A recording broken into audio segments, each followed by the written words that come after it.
Welcome to Show Me Something Wrong, where each episode one of us chooses a movie to watch that the other hasn't seen. The movie is often obscure, usually odd, and always wrong. I'm Dave. I'm Guy, and for this mini-season we're focusing on rip-offs, unofficial sequels, and wrong adaptations. Today I've chosen the movie, and it is... not quite sure how to say this. Raw? Raw. Raw. A.k.a. Spirit from 1989, all the way out of Indonesia. A.k.a. the Indonesian... You waiting for me? Yeah. HELLRAISER.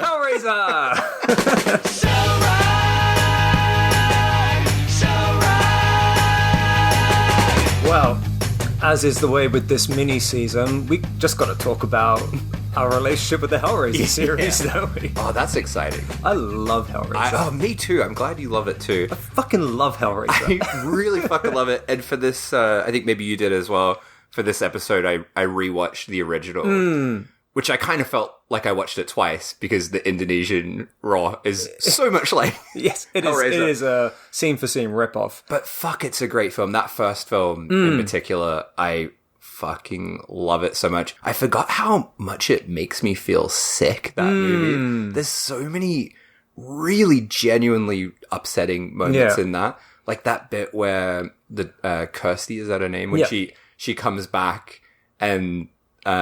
Frank's taken the dad's skin and put it over his body. Yeah. And just their interactions in that scene, it feels so sick. And there's like this sexual element to the whole film, sexual, obviously. Yeah. But that scene, the sexual element, made me so uncomfortable because it's like incestuous, it's a horrible, very grimy film, it's isn't it? so grubby. I think when everyone thinks of like Hellraiser, of course, everyone immediately thinks about the Cenobites. But there's so much more to that. I'm rewatching it after... Rar.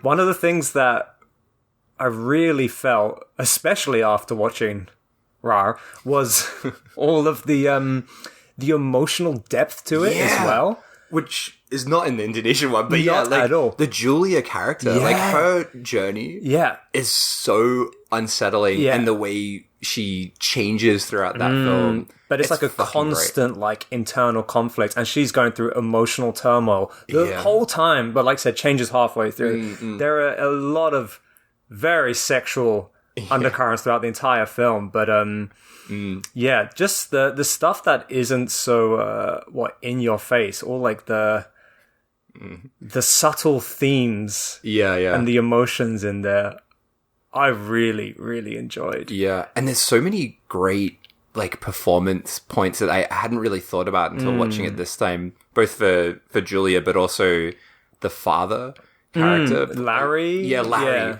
who's played by, I think his name is Andrew Robinson. Right. Who I've been, this is kind of a tangent, but I've been watching Star Trek Deep Space Nine, and he's in that. Is he? And he's the best character on that. Good for him. And I've been really loving him as an actor, and watching him in Hellraiser, the way he changes to Frank when he has the skin on. It's a fucking great performance. Yeah. It's really good. Yeah. And also, the effects in that original film are so grubby and disgusting and amazing. Not to put down the effects in Ra, because they are, despite being very different, they are also fantastic. They're very fun way. as well. Yes. How old were you when you first watched Hellraiser? Oh, that's a good question. I can't remember exactly, but I remember seeing the video cover as a kid, like a really young kid, maybe like at 7 or 8, and being so upset by Pinhead, just deeply upset by him. He's a bit of an unsettling character. He's very upsetting. And then I think I must have watched the original one maybe when I was about 14 or 15. Pretty young then. Yeah, and it had quite a big impact on me. I definitely didn't notice watching it that first time, the dildos hanging on the rotating torture device at the start. There's 2 dildos hanging on it. God which damn is it. so fucked. Clive Barker's a fucking lunatic. He is. But my other thing with Hellraiser is I'm probably in the minority, definitely in the minority on this. I actually love all the terrible sequels as well. Yeah. Yeah, when I was about 18, my parents moved to Malaysia, and they had... In Malaysia, they would sell all these, like, bootleg DVDs. And for some reason, my parents, they're like, oh, you like horror? And they bought me all of the Hellraiser sequels. on like these bootleg Not knowing DVDs. there's dildos strapped all over the walls in the films. Yeah, I watched all of those like straight to video sequels all at the same time. They've all kind of blurred into one. And they are not good. They're not written to be Hellraiser movies. That's right. They just After added number 4. Pinhead in the end and made the Hellraiser sequel. But I still love them. They still have that kind of sick undercurrent. They're cheap and awful, but yeah, I you know still what? love 'em. I never watched them past 4. But isn't there one which is like, I don't think he's in space, but it's like a cyber one? Number 4 is in space. That is in space. Yeah. What's the one after that? Is there a cyber one where it's all like in a computer or something? Yeah. Yeah. I can't remember. I've been quite curious to see that just because it sounds so stupid. That one's pretty ridiculous. I've forgotten the name of it. But I think number 5 is Inferno. It's probably Hellraiser fans screaming at us. Yeah. Why don't you know? Do your research. You're doing a podcast. goddammit. That one I really like, the one called Inferno. It's directed by Scott Derrickson, who's gone on to be a massive director. He did the first Doctor Strange film. Oh, wow. And more recently did The Black Phone. And is just a really big director now. But that film, Inferno, it's kind of like a noir-y detective story, clearly not meant to be Hellraiser. And Pinhead just shows up at the end. He's like, "Oh, I'm gonna tear you all apart." No tears, please. But it's got that like great, early 2000s grubby mindfuck kind of vibe. Nice. Do you know another thing about watching the first one again that was kind of weird? I've forgotten that the only thing that really sucks about the first film is that it's a British film, but they've fucking redubbed half of the actors because apparently American audiences can't understand British accents. Come on, guys. They're in the UK and there's all these references to Julia being back in her home turf, but everyone's like, "Hey, how you doing?"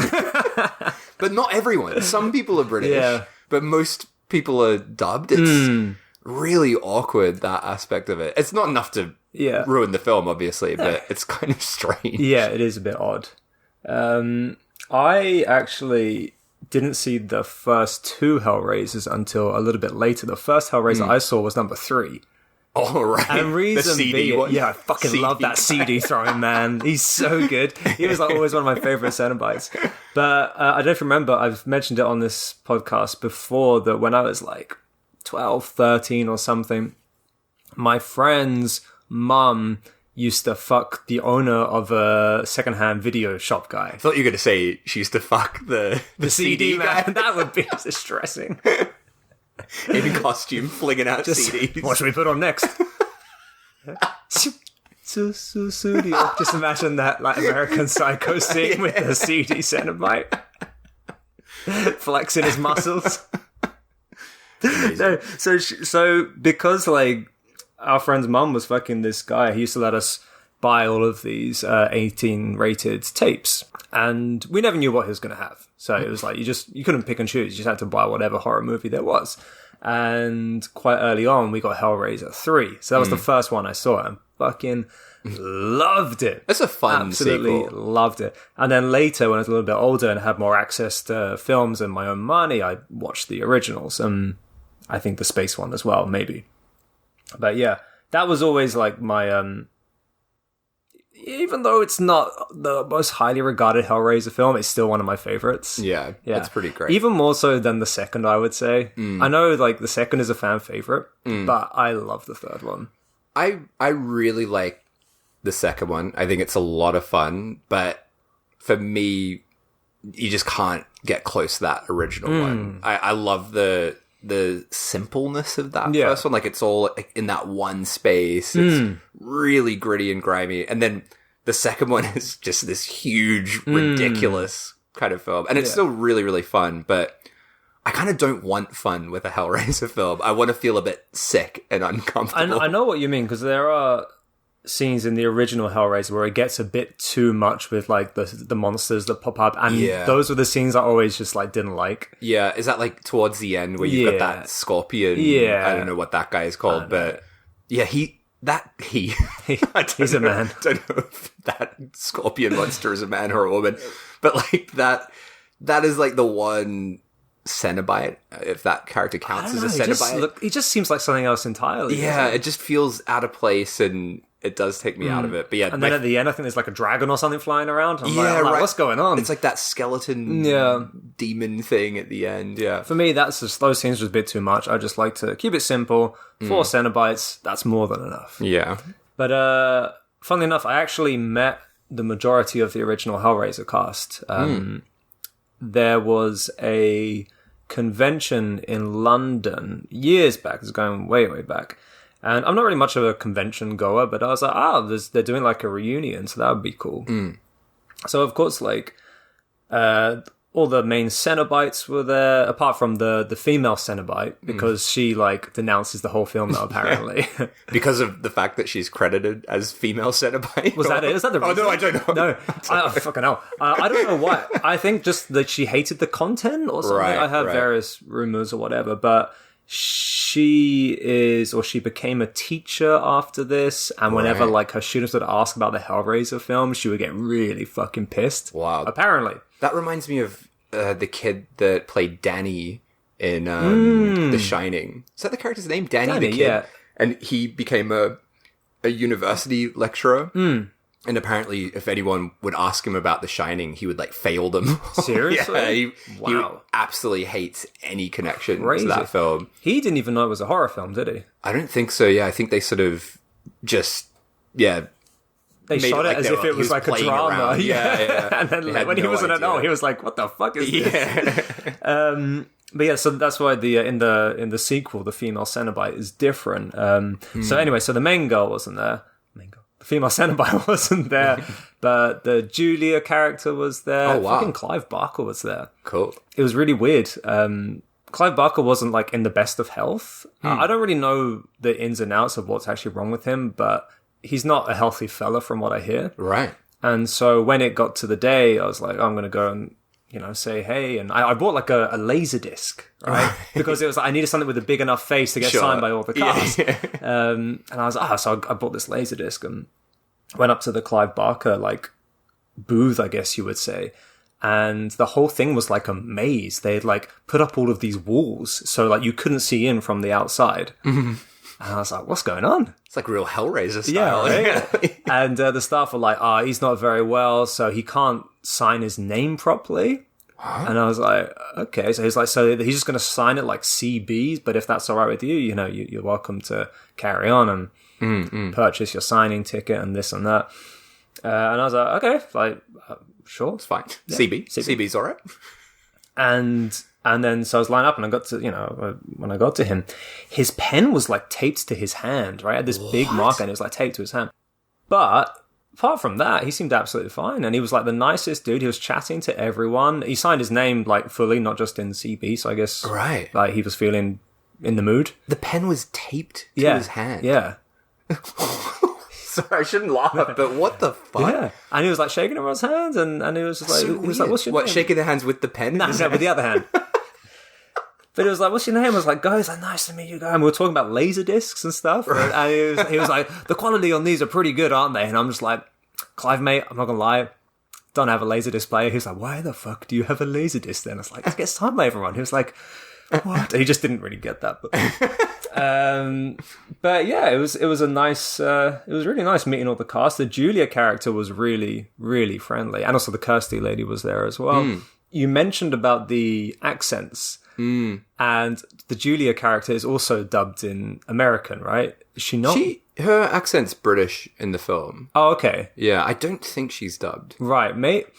When I met her, I remember specifically being quite shocked at how British she sounded in comparison to how she does in the film. Right, maybe she toned it down. Maybe she is dubbed, but she does sound British in the film. Okay. Yeah. That's silly. I should recognize a British accent as a British person. Yeah. Did you meet Doug Bradley? Oh, yeah, he was there. And the Chatterer man was there. The Chatterer man? The Chatterer and the Fat Man Butterball? Butterball. Were they in costume? No. Probably for the best. Yeah. Don't want to see that Butterball guy. I'd like to see the Chatterer. He's like, hey man, how's it going? He was a great Cenobite. On a weird side note, though, I mean, have you ever been to like a convention or like a convention recently to meet someone or seen the state of convention prices? I have. The only conventions I've been to don't count as conventions. Right. Like things that we've been to here, right? Where it's just a couple of stalls Right. set up and maybe a talk. But yeah, I don't think I've ever been to an actual convention. But yeah, I've heard that you're paying like a shit ton of money to get a signature and a photo. Absolutely insane. Yeah, I mean, like I said, I'm not a convention goer, but the last one I properly went to, that Hellraiser reunion one, that was, I would say, easily 15 years ago. Right. And at that time, I think I was paying £15 maybe for an autograph, perhaps. Looking at the convention prices for autographs now, they're fucking insane. They're like easily in the hundreds. What? And for anyone, it seems like the average Joe is like 75, 100. If they're famous, they can go up to like fucking 400, 500 or something crazy. And they have all these fucking menus. And it's like, if you want it personalized, it's an extra $100. If you want a quote, it's an extra $100. If you want to take a picture, it's an extra $100. If you want to take like a picture with your own phone, it's whatever, you know. What the fuck? It just, I don't know when it started, because when I did go to that convention and another one previous to that, it was not at all like that. I met Jeffrey Combs as well at a previous convention, and again it was like £10-15 for an autograph. So was he a nice guy? he's a lovely guy. I fucking love Jeffrey Combs so much. He was a good dude. Yeah, that's yeah. I'm not interested in paying for a signature. It's like, just madness. I mean, good for them. Like, that's how they make money post their acting career, I guess. But that's insane. That's completely nuts to me. I can't imagine paying hundreds of dollars for someone's signature. That's just crazy. And a kind of fake interaction. Right? Yeah. I will say I'm not interested in conventions, but I do love reading stories about who's a cunt at conventions. There's so many about Tom Savini, right? That's the main one. He's a famous cunt. Where he like charges so much money and then won't even make eye contact with the person. But it kind of makes me respect him more for some reason. I know it's a dog move. Expect it from Tom Savini, so it's kind of forgive it. But if it was someone who was like a nice person on film, or a nice person in the media who then turned out to be an absolute cunt, I think you would feel like a bit down from that. For sure. With Tom Savini, you'd expect it. That's why I just have I don't really like meeting famous people that I like, because I just don't want to have a bad interaction and have it sour my experience with their work, because I ultimately don't really care what they're like as a person. I mean, it's nice when they're nice, like when we met Sato. I was going to say, so one of the great things about most of the Japanese directors, actors, and people that we do admire, being Japanese themselves, they're all very polite and nice and hospitable. So when you be like, hey, I love your films, they'd be like, well, thank you very much. No one's going to be like, I know, or like ignore you or something, or charge $500 for a autograph. Is that so? It's not just an American thing, the charging at conventions. That's everywhere. I mean, I honestly don't know. I don't want to say, because I have not been to one in England for a very long time, but that seems to be the new norm. And I don't know at what point that became the norm. Right.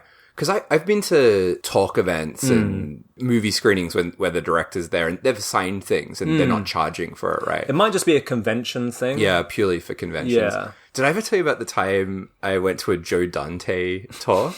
No. And all I wanted was, like, Gremlins 2 is one of my favorite movies of all time, and I just wanted that signed. Yeah. Just because it's very special to me, that film.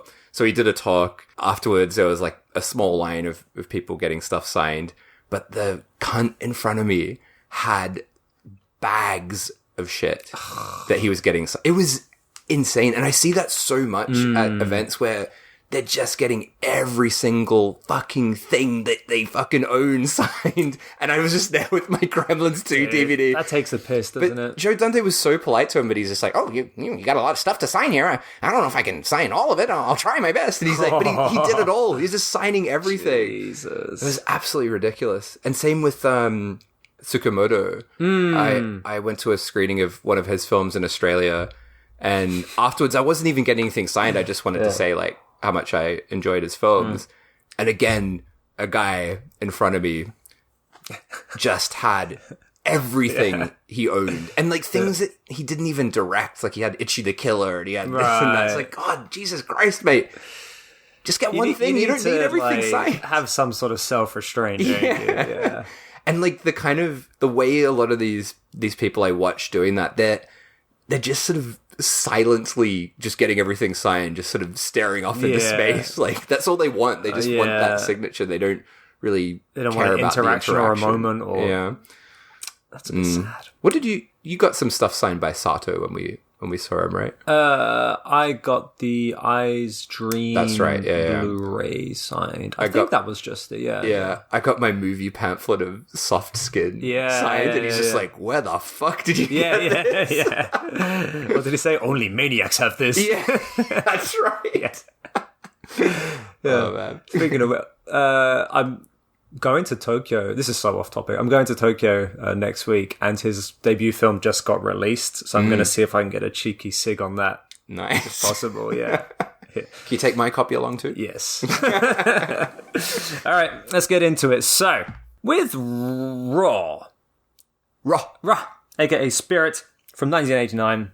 Unfortunately, the available materials are not great. They're really bad. So it's a 4:3 film that's been zoomed in, so you basically don't have either side of the screen. It feels like everything's cropped. Like not only the sides. To me, it looked like the top and bottom also felt cropped because I couldn't see so much of what was going on. I love it though when there's like a wide shot with two characters. You just got half the faces on each two noses side. Poking out.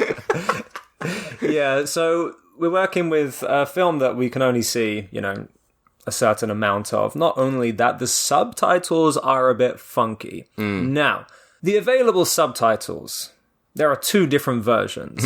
Now, the first available version are subtitles that have been run through an automatic translator with the original characters' names attached. So even though you get the actual characters' names said in the subtitles, the translations are really fucking weird. The second available subtitles were made by a Hellraiser fanboy. Right, okay. Who, instead of subtitling the characters as their appropriate names, he actually subtitled them as all of the original Hellraiser character names. Right. So you have Indonesian Kirsty, and Indonesian Julia, and Indonesian Frank and Larry. So they are just as they are. Yeah, so, I was very confused because I had both subtitles without realizing it. The first half, I watched it with the Hellraiser subs, and I'm like, oh, they've like even used the same names. But then when I reopened it, it switched to the other side subtitles. Right. I'm like, what? Who the hell? What are these names here? Where's Frank? Yeah. And their names are like quite difficult in the Indonesian one. It's like Crom or something. Isn't there someone called Crom? I didn't even watch them with the Indian one. I'm just going to go straight to the to the Hellraiser because the automated subtitles are such a mess. So I just watched them with the Hellraiser fanboy subs on, which makes this podcast a little bit easier to do. We can just call them Frank and Larry, and everyone will know who we're talking about, as opposed to Crom. It might not have been Crom. I feel like it was something like that. So yeah, and unfortunately, this film has absolutely zero information about it online. Do you know the director? Yeah, I mean, not personally, but... He's made some other films. I didn't bother watching them, to be honest. Yeah. The only thing I can the only information I did get was that the Kirsty character and the Julia character, they were quite big names in Indonesia at that time, and especially the Kirsty character was a bit of a scream queen. Indonesian scream queen. So she had been in some other Indonesian horror films, but there was nothing about the background or the making or anything about this film online. So I got nothing, Dave. Got nothing. Damn it. I know, right? I'm sorry. I'm just looking up the Kirsty actress. I have not seen anything else with her in it, but she's in a shit ton of stuff, though. She was a bit of a name back then. She's in a film called Mystery of the Merry Widow. What's that about? Don't know. It looks good, though. Forbidden Love. What's that about? Don't know. Alluring Bed. Alluring Bed? Is she a scream queen or a bit of a saucy film queen? I couldn't tell you, mate. I know she was popular. Well, there you go. The Kirsty, not Kirsty, sorry, Julia? The Julia character, she's been in a bit of a few... She's been in a few saucy films herself. By the way, just looking at the names on Letterboxd, there is no Crom or Cram or whatever You I made said. that up. It's Bram. Bram. Bramasto. Bramasto is the full name. Who's that? I think that was the dad. I think that's Larry. Larry, a.k.a. Bramasto. We've got Larry is Bramasto. The Julia lady was Astria, right? That's right, yeah. I think Kirsty is Nadia. Nadia, yeah. And I think Frank was Luquito or something. Luquito? But let's just call him by their Hellraiser name. It just keeps things simple. Yeah. Keeps things simple. So, first things first. In the opening, we are introduced to so many characters. Like, in the first 5 minutes. And no one is really introduced. There are no names revealed. Not only that, we jump back and forth through time multiple times. Holy shit. Lots of flashbacks and not really like any indication that we are looking at the past. It's a bit of a fucking mess. It was very helpful that I know the Hellraiser story so well, because I'm like, oh, okay, that's Frank, and that's what he's doing here. Yeah. There's no explanation at all. No. Like, there's no background kind of lore behind the puzzle box, or not puzzle box in this case. Not in this case. Get to that soon. Yeah, it's just so many things happening, and I'm like, what the fuck is going on for the first 5 minutes? I had no idea who was who. Yeah. But we get some opening spooky music. Frank is in the attic, and he appears to be cutting open a coconut. So this is one of the very few original stylistic choices in this film. The box is not so much a box as it is a kind of pumpkin bowl, coconut thing. It looks like it's got a jack-o'-lantern face carved into it. It looks very silly. My notes here really show my confusion, where it's like, cut to a man with a mustache and a circle of candles. He's banging it away with some metal bowl. I guess that's the puzzle box. Oh wait, no, it's a pumpkin head, and he's made a little doll. Because he makes a little doll at the start. Make a doll? Yeah, he shoves something in it and like sits it down. And why are you doing that? I don't fucking know, mate. It's absolutely baffling. It's so weird, this fucking film, because it does Hellraiser scene for scene throughout. It has so few original moments in here. But the ones that they do have are so kind of baffling and don't make any sense. It's like, oh, let's not do a box, we'll do a fucking pumpkin instead. It's like, why? Why would you do that?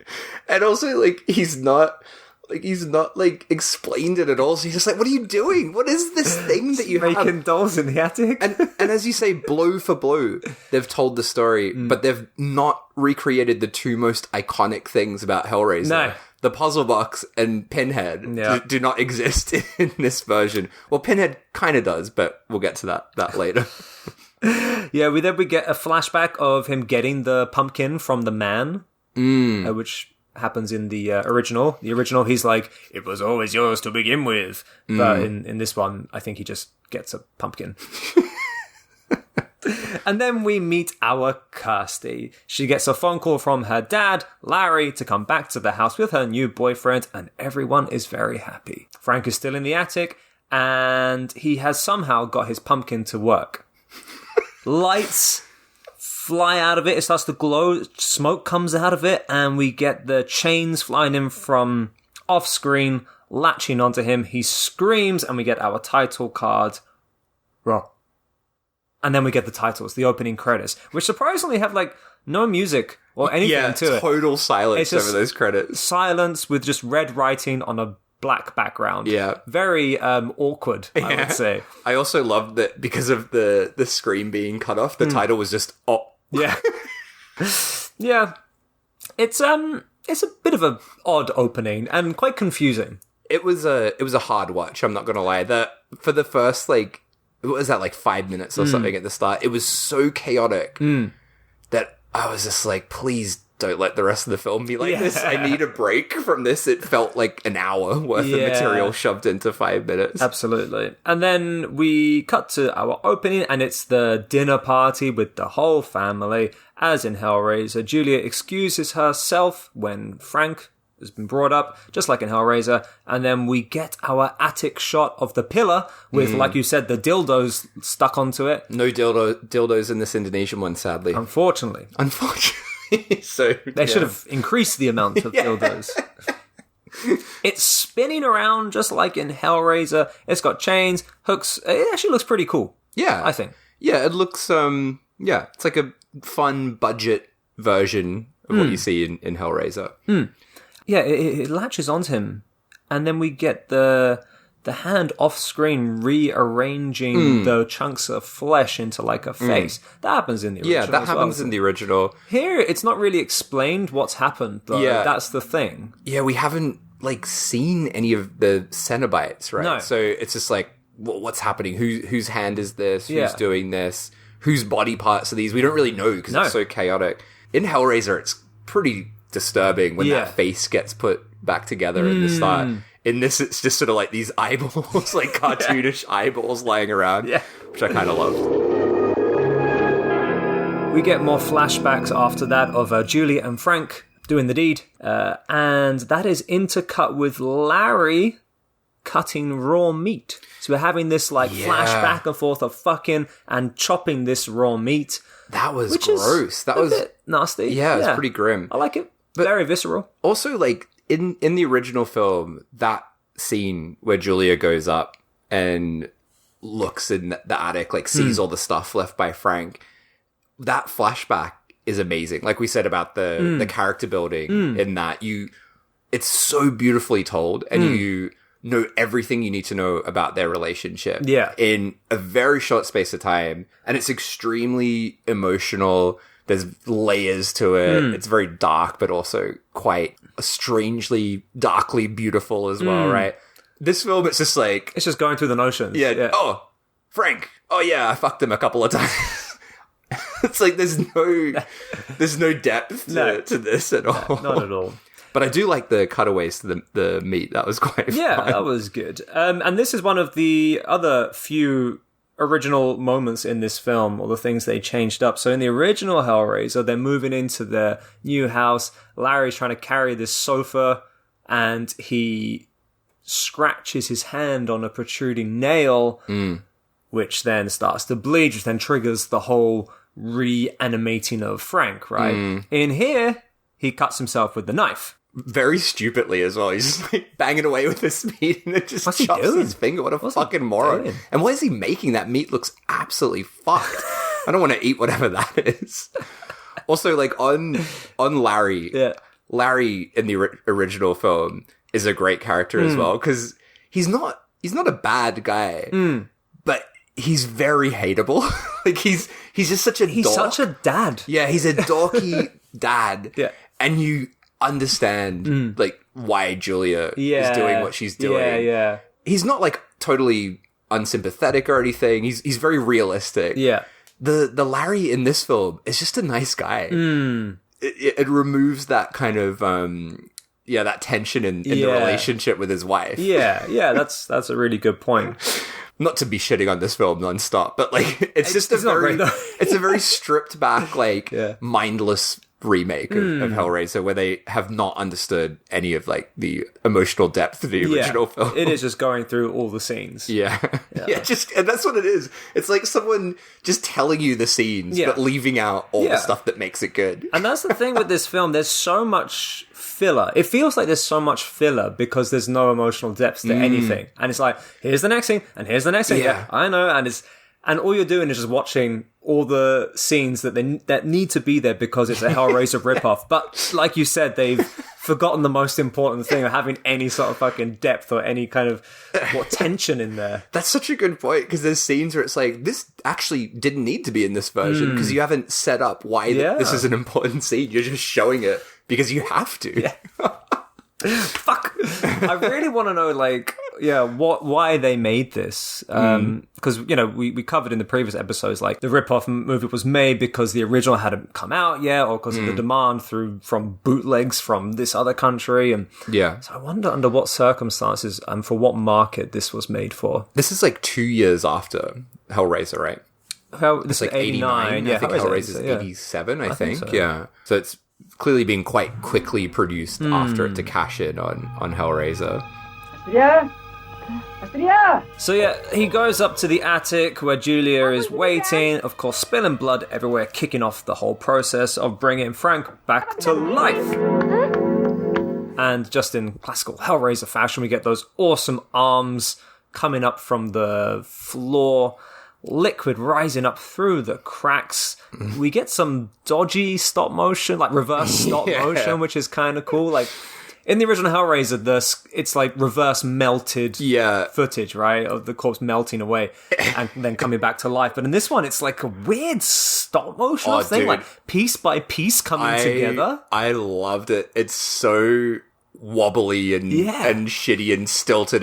But it's very entertaining. So like the brain is like growing in the skull. But as you said, like it actually would have looked fine if they sped it up a little bit, but it's like each shot is like 5 frames. It's like dung, dung, dung, dung, dung. Like so slow.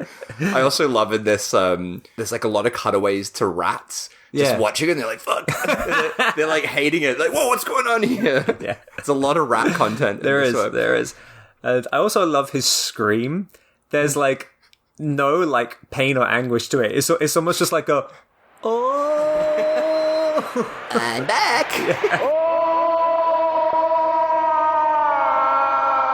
It's pretty great. Like it's so similar to the original one, but it just has this really floppy quality to it. Everything's it's a bit shit. It looks like you've bought some stuffs at the dollar shop and put a bit of meat on it and put some strings up and flopped it around. It kind of feels like, you know, like a student trying to remake Hellraiser, with his mates. Which is quite great. I do love that kind of feeling. So Julia is in the attic, and I guess Frank is now reanimated, and something grabs her, and lo and behold, it's him. It's Frank in his kind of first form, and I've got to say, he looks fucking great. I love his design. I will say, this film doesn't do much well. But I really liked their take on Frank. It's quite different. It's like organic body horror. It's very colourful. Yeah. This film is much more colourful. And green and gooey. He's got different coloured pus all over him. Yeah. The original, he's much more grey and withered and gross, and he's still slimy, but not in this kind of ridiculous multicoloured kind of way. Yeah, it's kind of as if like Frank was reimagined by Kei Fujiwara, like the organ kind of style. Lots of fluorescent colours in there. I really liked his design. It's the most different design aspect about this, I think. And then in classic Hellraiser fashion, Frank is like, don't look at me! But then the next scene, they're just like standing face to face chatting. I feel like this version of Julia, she's not really got much going on in her brain, does she? Because she's just like, oh, all right, you're a bit gross. Like, that's her reaction. There's not, she doesn't really care too much that Frank's come back to life. Nope. And then Kirsty is heading up to the attic, and we think, is she going to lure her to Frank? Which she seems like she's gonna. Like, you know how in the original, Julia's just like, no, not her, and Frank's kind of like looming out the door, waiting for her to come in. Right from the get-go, Julia's like, oh, there's a bit of food for Uncle Frank. Here we go. Yeah. There's none of that like internal turmoil. Yeah. But then Larry the dad walks by, disrupting the whole thing. I love this next point as well. So yeah, Julia's sleeping next to Larry, and like she's so begrudgingly next to him, just like looking over and rolling her eyes at him, and is right back to fantasizing about shagging Frank. There's so much of that. Oh, we just keep going back and forth. So much of it. And that sort of fantasy flashback that she has convinces her that she's going to do anything he wants and gets the blood. So she goes up to see the gross Frank colourful zombie. And I love like how pathetic this version of Frank is. Like when he's in this form, he's like, please help me. It's almost like Homo T level of delivery. His dialogue is so matter of fact. He's like, Julia, you got to do it. I need help, Julia. He's like really down in the dumps. We get a few random scenes Kirsty and her boyfriend playing by the pool. Kirsty has the nightmare about her dad dying, which is in the original as well.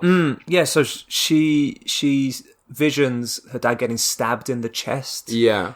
Yep. Calls her up. He's fine. He's fine. Oh, but this is the best part. So she calls him up. He's absolutely fine. And she's like, okay, thank goodness. All right, I'll see you tomorrow. She puts the phone down and the camera pans around her bedroom and zooms in on a poster of Gene Simmons. Do you remember that? I don't remember that. Don't remember? I wonder if it was cut out of the version. It's just that I a watched. fucking picture, like a kiss poster on her wall and lingers on Gene Simmons' face. I've got to go back and check that out. I thought you would have loved that scene. Yeah, that is something I would love. Yeah. I love it when that happens in films. Have you seen the Fulci film? Oh fuck, what's it called? Enigma or it's like a Enigma or whatever it is. Yeah. There's a bit in that where I think there's like some demon snails floating about. Demon snail. But it has like this shot like following a snail and then the camera goes across and it's just a Sylvester Stallone poster and it holds on it for so long. And I always like wonder, has Stallone seen that Fulci film? And then has Gene Simmons, has he seen this Raw film? I doubt Does Gene he know Simmons that has seen Raw. his image is in this, right? Knowing Gene It's a very Simmons, he funny would have thing. been the first to put up a copyright claim. Yeah, for sure. Yeah, it's so funny. Just a random Gene Simmons lingering shot. So out of place. But the dad is fine.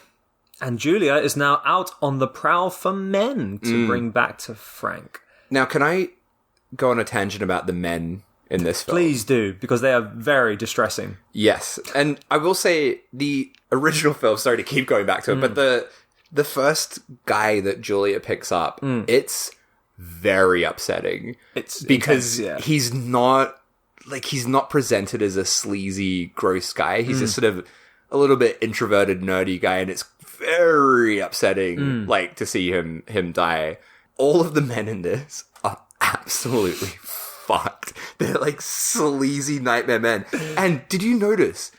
I think every single man in this film, except maybe Kirsty's boyfriend, has a mustache. Yes.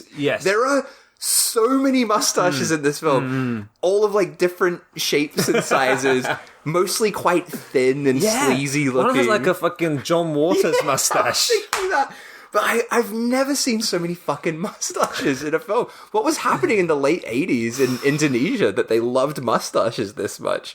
It's coming from someone with a mustache right now. Dave. Yeah, the But yeah, first, they are quite distressing. Yeah, this first guy is not the sleaziest guy, but he's pretty bad. He's like sniffing her and stuff. He's really drunk, isn't he? Yeah. Doesn't he? Yeah, they go up to the attic. He starts undressing, and he's like, oh, need to pee. Yeah. Turns around, and this was kind of good. I like this because he turns around, and without a second to think, she just fucking bonks him on the head. Yeah. Like, it's really fast. When she bonks him, is it a scythe that she has, or is it a pickaxe? I couldn't really make it out on screen. I have no idea what it is, but it's always attached to the wall, isn't it? Yeah, and it yeah. looks like a hammer with like a long claw on the other. Yeah. Because in the original, it's just a proper hammer, right? But yeah, this I was like, is that a fucking scythe? The first time I saw it. Yeah, I'm not sure, but it's not like a pointed thing. It's like a bludgeon, isn't it? Yeah. Bludgeons him, one hit, and he's done. He's had it. There's not much of a struggle in any of the murders in this film. It's always like, whenever she finds a moment, quick bonk, and they're done. Yeah. Yes. And in this film, she's quite happy to do that. Yeah. There's no second thought. No turmoil. No, she's just like, come up for the bonk. Bonked him. Done. And then on comes Frank to consume the body. Sucking away at the corpse. Yeah. This could be because we are missing half of the picture, but we don't actually see any of the corpse sucking in this, do we? You don't really see it in the original so much either. It's very quick, right? Like, there's that amazing shot in the first one where I think it's the first guy that she kills. She closes the door and you see Frank crawling up to the corpse. Yeah. And just before he chows down on it, the door closes, and it's really fucking creepy. Great. In this, it's more just like, oh, here we go, and he's about to chow down, and it just cuts away. But there's no real, there's no real thought to how it's visually presented here. But then without a second to blink, he like pops up and he's like, hey, and he's looking a bit better. I'm all right. Yeah, how about that? But fucking hell, this scene, and you must have loved this scene. You must have, because I was watching, I was like, Dave is going to be pissing himself during this scene. So, Larry comes home, and we just get this shot of Julia. She's like, fuck, what do I do?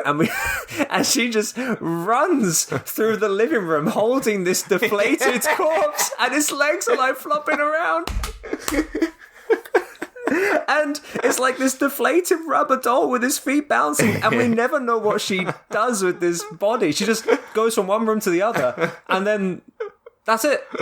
We don't know where she stashed it or buried it or what, flushed it down the toilet, but we just have this scene of her running through the living room with this deflatable doll. She should have taken a note from the guys from Bollywood Evil Dead. Buried it in the backyard. Ah. Yeah. That scene was just the fucking feet bouncing around as she ran. Yeah. Oh, it got me. I've never seen such floppy special effects, I'm telling you. It's all just like these puppet legs flopping about. Yeah.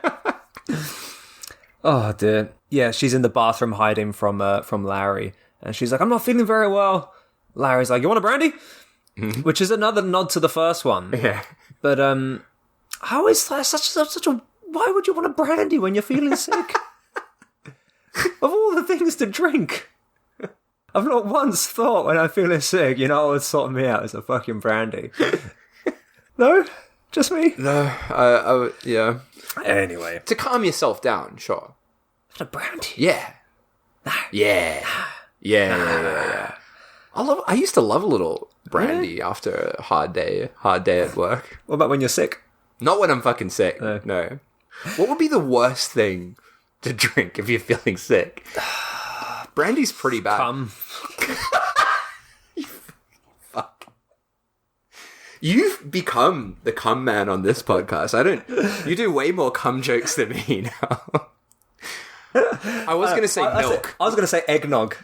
Oh, fuck, that's good. Yeah. Does that have brandy in it as well?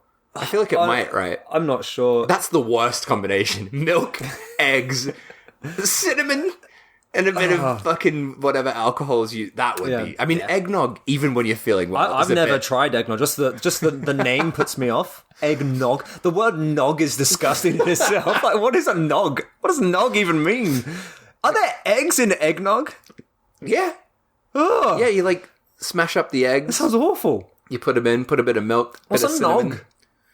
Well, Nog's a character in Star Trek DS9, actually. So is him. Yeah, it's Nog from DS9. So is him. He's a Ferengi. I don't know what that is. Jeffrey Combs played a Ferengi on that show as well. Are we still talking about Star Trek? Yeah, mate. Never seen it. You got to see it. You got Jeffrey Combs. You got Nog. Yeah, you know what? You got Whoopi Goldberg in Next Gen. I saw her in Sister Act. Wasn't a fan. And that's put you off Star Trek forever. Yeah, eggnog is a good shout. Yeah. Though. I'm actually feeling a bit sick about the idea of drinking eggnog right now. And I like eggnog. Right. Never tried it. Never swallowing down eggs. Oh, don't. We still need to get through this. Are you a milkman? Do you like drinking milk? No. Yeah, so eggnog is not for you. I don't remember the last time I ever had milk. Don't drink it. It doesn't enter my body. My body's a milkless temple. I feel like we need that on a t-shirt. That go. I don't remember the last time I drank milk. Oh, I don't remember. I don't. You don't ever have cereal? Nope. Mate, I drank milk like an hour ago. What, just a glass of milk? No, in cereal. Well, so you drink it from the bowl like a dog. Well, I can't say I ate milk, can I? I spooned some milk into my mouth along with cereal. That's such an inconvenient way to have a drink. I wasn't doing it to have a spoon. No, I'm having cereal, and milk is part of the parcel, mate. I don't know. It's part of the bundle that you get. Some cereal, you put some banana in it, a couple of raisins, bit of cinnamon. What? One step away from being eggnog. What cereal were you having? I was having bran. This is what I have for breakfast every day, mate. Bran. Yeah, right. Bit of banana. Okay. Couple of raisins. Bit of cinnamon. The fibres. You need the fibres. A little bit of honey. Yeah. And what do you put in last? Eggnog. Milk. Not eggnog. A couple of eggs. Fuck, mate, what are you doing living in Japan? They love eggs here. No, they're all fucking lactose intolerant. They love eggs. Do they? There's so much egg stuff in Japan. I'm fine with an egg. It's the milk. Don't have the milk. Okay, alright. I get it. Alright, so where were we? I'm really lost. Kirsty, Julia is picking up men once again. Where? In an aquarium of all places. Oh, yeah? It's in an aquarium. Oh, this And this guy. is the sad-looking man with the mustache. Straight back to their place. Bonk on the head.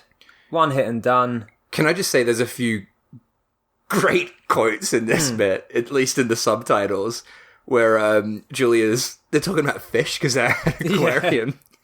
And Julia's like, I love pretty fish. And then she invites this guy over to see her fish. That's so funny. That will probably be how I end up getting murdered. If someone's like, you want to come back to my place with my fish? I'm just going to fucking... Are you a hell fish? yeah. You're a fish fan? I'm an aquarium guy. Really? I fucking love aquariums. I did not know that. Oh, about yeah. you. That's where I spend most of my time. What's your top 3 aquariums worldwide? Worldwide. I've only been to one. Have you really? The Kaiyukan in Osaka. That's number one? Great. No, it's not number one. But I'm going to say, I didn't like aquariums until I moved to Japan. What am I finding this so... But the Kyoto Aquarium is amazing because there's loads of giant salamanders in there.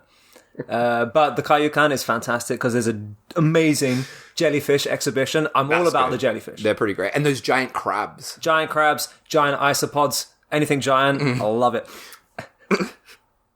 Can I tell you about the worst aquarium in Japan? All right. Have you been to Totori before? Yes. Did but I you- didn't go to the aquarium. Oh, fuck, mate. I think it was there. There was an aquarium we went to because we had some leftover time. I think this was in Totori, but it was the worst fucking place. It was like you and I one day were just like, all right, let's make an aquarium. And we went and we bought a couple of tanks and we just dumped every fish in there. So they were, I shouldn't be laughing. It's horrible, but all their faces were like butted up against the thing. And it was just horrific, mate. Sad. It's the worst thing I've ever seen. Do you remember? It's a real fish tangent. Do you remember in 2016 or 2017, Osaka did the most fucked up fish related thing in the history? I think it was in Osaka or somewhere in Japan, but there was a massive scandal because this ice rink. Do you not remember this? You gotta tell me more. This ice rink froze a bunch of fucking fish What? in the ice so people could skate on, like live fish. They froze them. Oh my god. And people were skating and they were, like, the fish were obviously, like, over time, it was like grinding it down. Yeah. And then people were like skating over fish and falling over and all these like bits of fish flesh were everywhere. And it was absolutely horrific. That's fucked. So they had people complaining because people were getting hurt from tripping over fucking random fish. And of course they had people complaining because it's absolutely inhumane and totally fucked to be doing that. And they're just like, oh, we thought it would be a fun thing for the kids. Japan is so oblivious when it comes to that kind of stuff. Especially it's ridiculous. fish. They really do not see fish as have any kind of sentient being. Can I continue on your tangent of doing stuff with fucked up fish in Japan? Doing stuff with Sorry. Doing fucked up stuff with fish. This isn't even a Hellraiser episode anymore. Holy shit.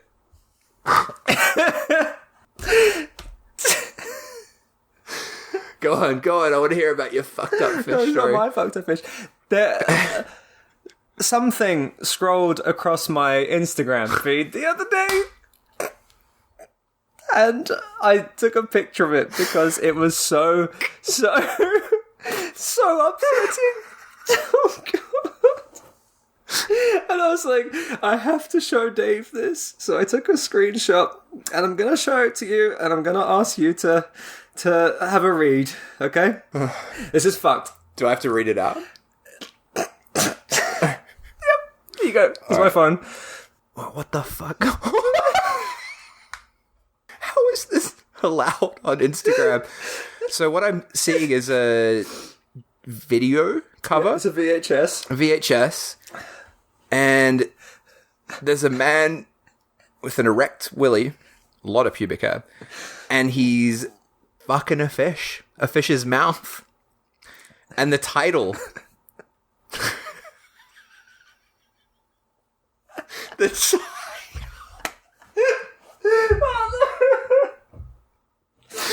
So the title is an acronym, SFFE. Sucked by a fish.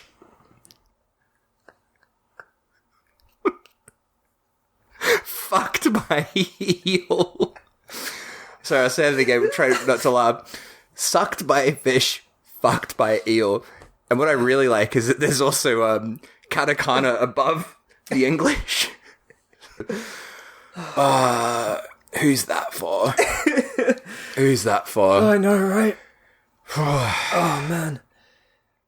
That's fucking grim. I'm exhausted. Well. Oh, God. Back to Raw. Very sorry for that. That was quite a tangent. That just went. It just kept going to different layers of hell, which is quite appropriate for this Hellraiser ripoff. Oh, dear. All right. Do you reckon Pinhead and the other Cenobites, do you think that they used eels in their torture when they're... Is there a fine line between pleasure and pain when it comes to an eel or a fish? Or a fucked up fish? You know, so one man's pain is the other man's pleasure. Oh, dear. So... The mustache aquarium man has been bonked, and Frank he's feasted, he's starting to look more whole, and Larry is starting to get a bit horny. He approaches Julia for a fuck, and then this is where we get the scene. I guess, Frank is banging around in the attic. I guess his nerves are starting to regenerate, so he's starting to feel pain, and he goes to Julia and Larry. Sorry, I'm still thinking about that fish. Sorry, go on.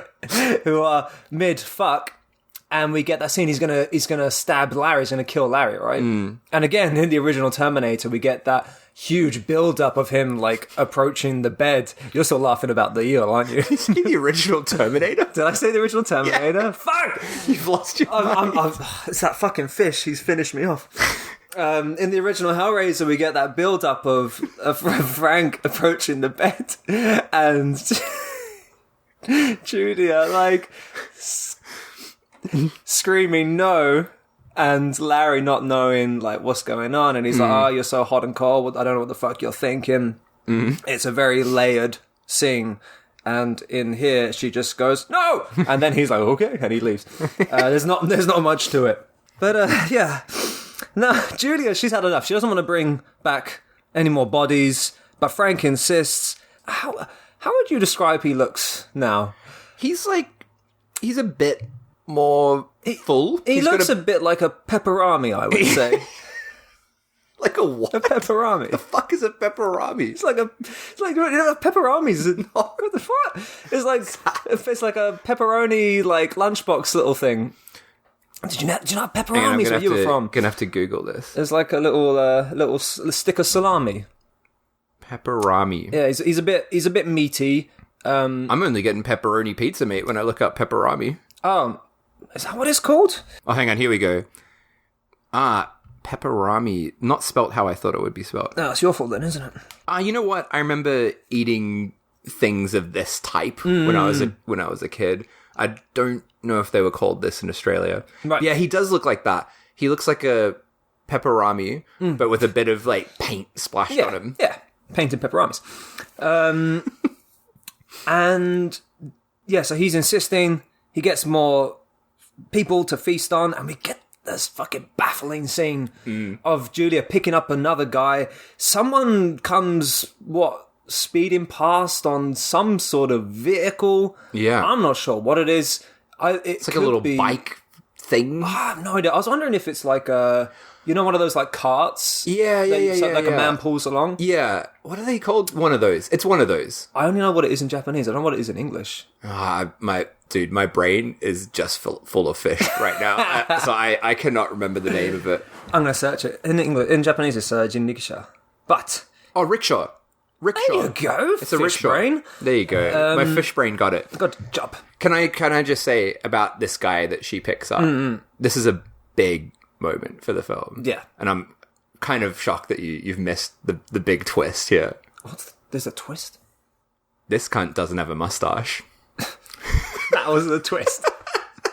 So the one guy in this film that doesn't have a mustache. I was shocked. Oh, Jesus. I'm glad you remembered.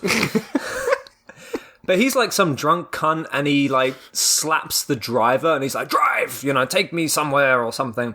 I said it looks like or it could be a rickshaw. Yeah, rickshaw. It kind of just looks like a wheelchair though. Like when the guy starts pushing them along, I'm not sure. Anyway, they go back to Julia's place. She takes him upstairs. He's drunk. He's like, hey, do you like being videotaped? And then, of course, she's like, no, bonks him on the head. No thanks. Yeah. Bonk. Bonk, one bonk and done.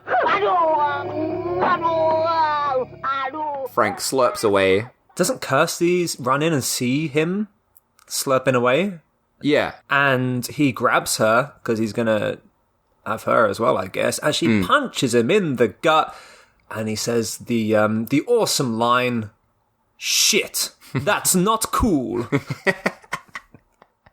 Which I don't think is in the original Hellraiser. But Kirsty takes the pumpkin, throws it out the window, and then drives off with said pumpkin. We get this long driving scene, and the pumpkin is glowing in her car, which I guess causes her to crash. Yeah. She crashes over something, which sprays yellow goop all over her windshield. Yeah.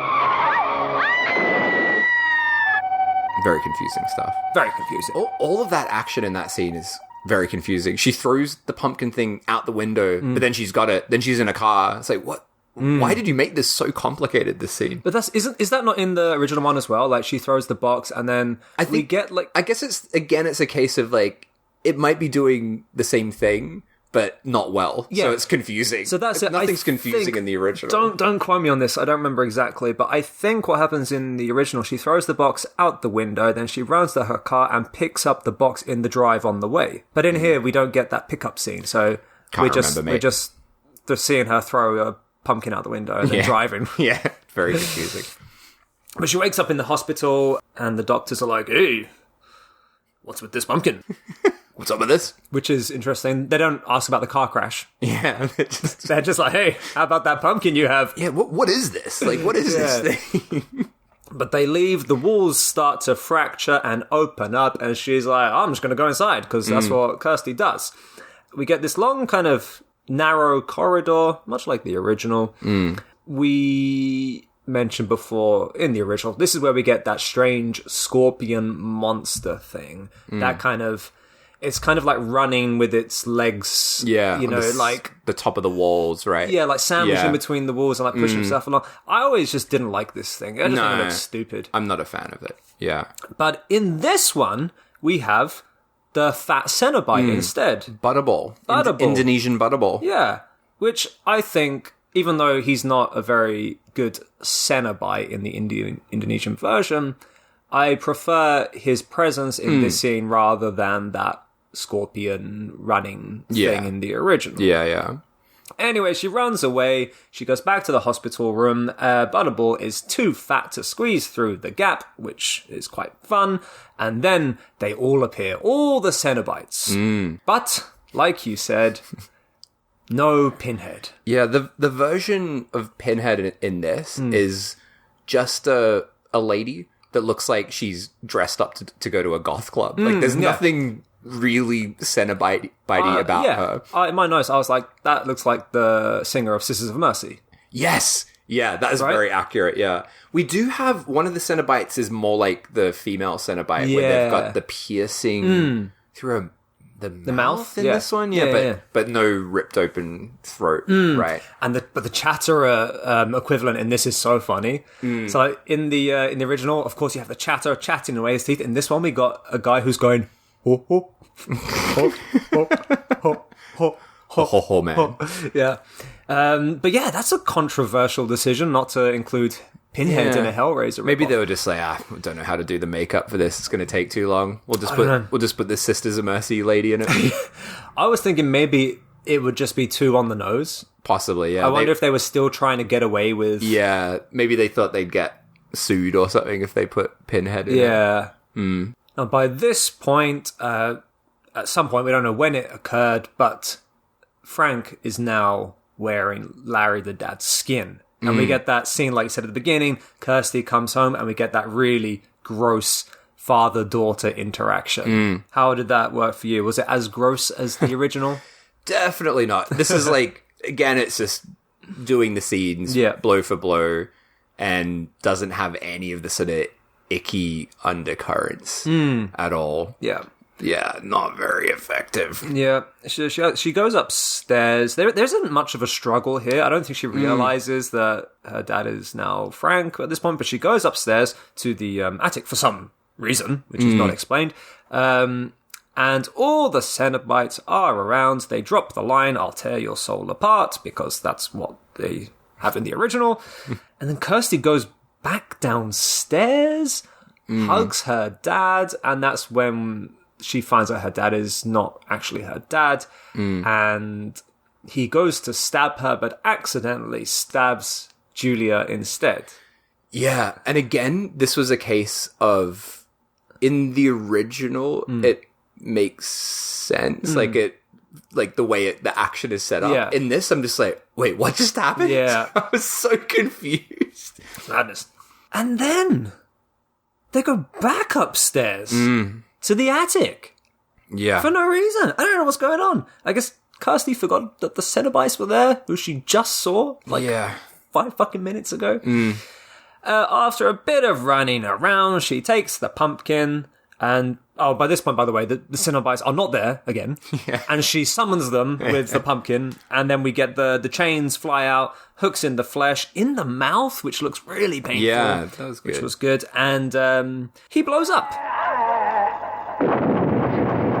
Frank blows up. Which kind of happens in the original. Yeah. Like, they sort of tear him apart. Yeah, right? in this one, he just explodes. Yeah, and it's kind of like basically off screen, right? You just hear an explosion sound. We see a little bit. We see a bit. We don't get the quote, Jesus wept. We don't get that. So, yeah, he's blown up. And then, out of nowhere, one of the Cenobites comes in and starts breathing fire. Yeah. And it's really cool, like video animation stuff. Yeah, that was absolutely wild. That's like a pretty fun addition to this version. I was not expecting that. Also, I thought he really looked a bit like Han. He really did. Yeah. Do you want to add some context to that or just leave it at that? My friend Han, you know? Yeah. Han from your my movie. films, yeah. Difficulty Breathing, Sound of Summer, the bald guy. Yeah, he does look very much like Han. Really looked like it. Yeah. So this is when Kirsty starts using the not puzzle box, the pumpkin. The pumpkin. To get rid of all the Cenobites. So the pumpkin, I don't think we've mentioned this, but throughout the film, it often just glows. Yeah. And like spins around. Yeah. And it looks like a Halloween decoration. It probably is a Halloween decoration, is it? But yeah, the pumpkin starts glowing and that fire-breathing Cenobite starts going all bonkers and starts melting. But I loved the melting effect. Yeah. Because it kind of looks like just like paint's like pouring out of their heads. Yeah. And the Cenobite melts just into eyeballs. Yeah. Like it's really cartoony. It's just like these eyeballs sitting on the ground. Fucking loved it. In That the was pile great. of yellow goop. Yeah, awesome. It was really fun. And the fat man comes along, he gets blasted, and then the whole house starts to crumble, and then explodes. Yeah. They run out, the house explodes, which is, I mean, it's a miniature, but it's a pretty cool effect. And the whole house crumbling as well, I think they did very well. So they're outside now. I say they, sorry. It's Kirsty and her boyfriend. Yeah, he showed up at some point. He was useless throughout this entire film. They throw the coconut into the fire, and then credits roll. bit of a banging tune in the end credits, but yeah, that's that. There you go. There you go. Raw. Spirit. Raw. Indonesian Hellraiser. Raw. I think we've said our opinion on this enough throughout this episode, but anything you want to add to the end? I will say that I probably sounded pretty negative throughout this episode, but it's quite fun. Like, I do like the effects a lot. As you said, they're not great effects like the original, but they have a real charm to them. And I like the fact that they went so colourful and goopy and ridiculous. Yeah. And it's entertaining. I was thinking, like, the whole time watching this, like, what would this film be like if you hadn't seen Hellraiser? What would this experience be like? Because I think it would be, number one, very fucking confusing. Yeah. You'd just be like, what's going on? Because nothing is set up properly. But also, the Hellraiser story is so great. It's such a great setup. So would you enjoy it? Do you think if you hadn't seen the original Hellraiser? Or would you just be confused because it's so badly told? Does enough of the spirit of Hellraiser remain in this? Yeah, I think so.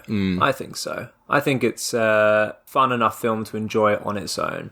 And I think if I have been living in Indonesia in 1989, and this came out, I think I would have enjoyed it. Yeah. I'm in the exact same boat as you. I really liked the special effects in this. I love fluorescent gore. Yeah. And fluorescent monsters and stuff. I think they look great and controversial, but I think it's more interesting than just the standard reanimated corpse in Hellraiser. In Hellraiser, of course, it's done so much better. And in Hellraiser, it wouldn't work having these fluorescent colours. No, like, it's great in that. Quite but strange. in this film, the fluorescent colours and corpses look so good. I love all the goopy mess. I think it's great. All the stuff in between just feels like fluff. Yeah. And this is a short film, right? Like, it's 80 minutes or something. Maybe less. It felt a lot longer. Just because those scenes feel so useless in this film. And it is all just stuff that they're doing because they feel like they have to do it, as opposed to adding some of their own original flair. Which is a shame, because I think if they did do a few more original things, not that the pumpkin was fucking great by any means, but I think it would have made a better film overall. Yeah. I would also love to see this in a print that's not cut off on the sides and a little bit nicer looking, because I'd love to see those effects in better quality. Sure. But somehow I don't think that's ever going to happen for this film. I don't think there's enough interest in Indonesian Hellraiser. No. And it's not as fun as other Indonesian rip-offs, like Lady Terminator.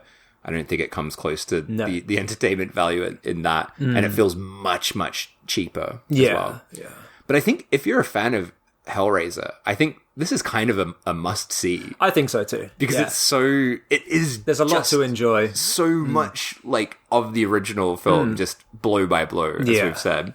So it's very, very interesting to watch. What do you think for the old wrongometer? Actually, before the wrongometer, last week I introduced the remake-ometer. Wasn't it rip-off-ometer? Or something like that. Yeah. I think this is going to be very high. I'm going to say, for this one, I'm going to say 9. I'm going to go for a 9 as well. Yeah. I would have given it a 10 if it had Pinhead in it. Yeah. That's the only thing it loses points on. But it is fucking Hellraiser, scene 100%. For scene. You could probably play them side by side and it would almost sync up.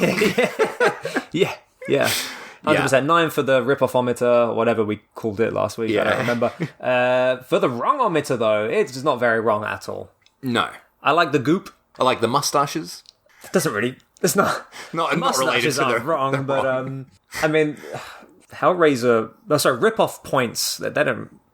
Do we give points for how ripped off it was? We don't. It's just how wrong it is. Wrongometer, how wrong it is, how fucked up it is, how much it shouldn't exist. I mean, it shouldn't exist. It shouldn't, but the content isn't that fucked or anything. No, I don't know. The wrongometer doesn't really work in this season as well. It doesn't work at all. I think. I'm just gonna say 4? Yeah, I think I'm I was somewhere between a 4 and a 5. I'll say 4 as well. I think the fact that it has the pumpkin head thing in place of the, what's it called? The lament configuration or whatever that box like is. that, That is fucking ridiculous. That is wrong as hell. And just its take, the colourful take on the zombies and stuff. I think that's all quite wrong. Yeah. And just the fact that it's so fucking shameless as well. It is so hilariously shameless in how much it's ripped it off. So I think I have to at least give it a 4 for those points. Yeah. It's a double 4. Yeah. Double 4. That's 4. an 8. Add them together, that's 8. So, read me the synopsis of the film we're doing next week. I don't think you're going to get this. So, as always, or for this season, we read the synopsis to see if we can guess what film it's a ripoff of. So next time, this is the synopsis from Letterboxd. A killer nympho mermaid with an oral fixation prowls the ocean waters, devouring, up to a point, any man unlucky enough to be swimming naked. What the fuck? Do you have any idea? I mean, it's an adult film. It's an adult film. Mermaids. I mean, I would just go to The Little Mermaid. It's not The Little Mermaid. I don't know many mermaid. I'll give you films. the year that this came out might help. 1976. Old boy. This is an old boy. Not the movie Old Boy. That wasn't my guess. Oh, it's old boy. It's Old Boy. I mean, what was the biggest gotta be film? Jaws. It is Jaws. It is Jaws, the biggest film. But of the mermaids? 70s. Yeah. It's got a mermaid in it. Is that in place of the shark? Yes. Fucking Yes. hell. So next time we are talking 1976's Gums, the porno remake of Jaws. Gums. We're not doing many pornos in this season because there's just like an endless supply of porn ripoffs. But I think this one is so insane. And you know what? The wrongometer, I think, is going to get a bit of a workout next time. All right, good stuff. Gums from what year? 1976. Gums is. Yeah. Oh wow. Gums is from 1976. From what country? From America. Okay. It's an American film. Gums, mermaids, Jaws. It's going to be a fun time. Gums. Yeah. So, give us a follow on Instagram. Go on, get on there. And please give us a rating and a review. We know you're out there. Just give us that 5-star rating on, what is it? On Apple Podcasts, Spotify, YouTube. One of them. All that stuff. And yeah, we'll see you next time for Gums.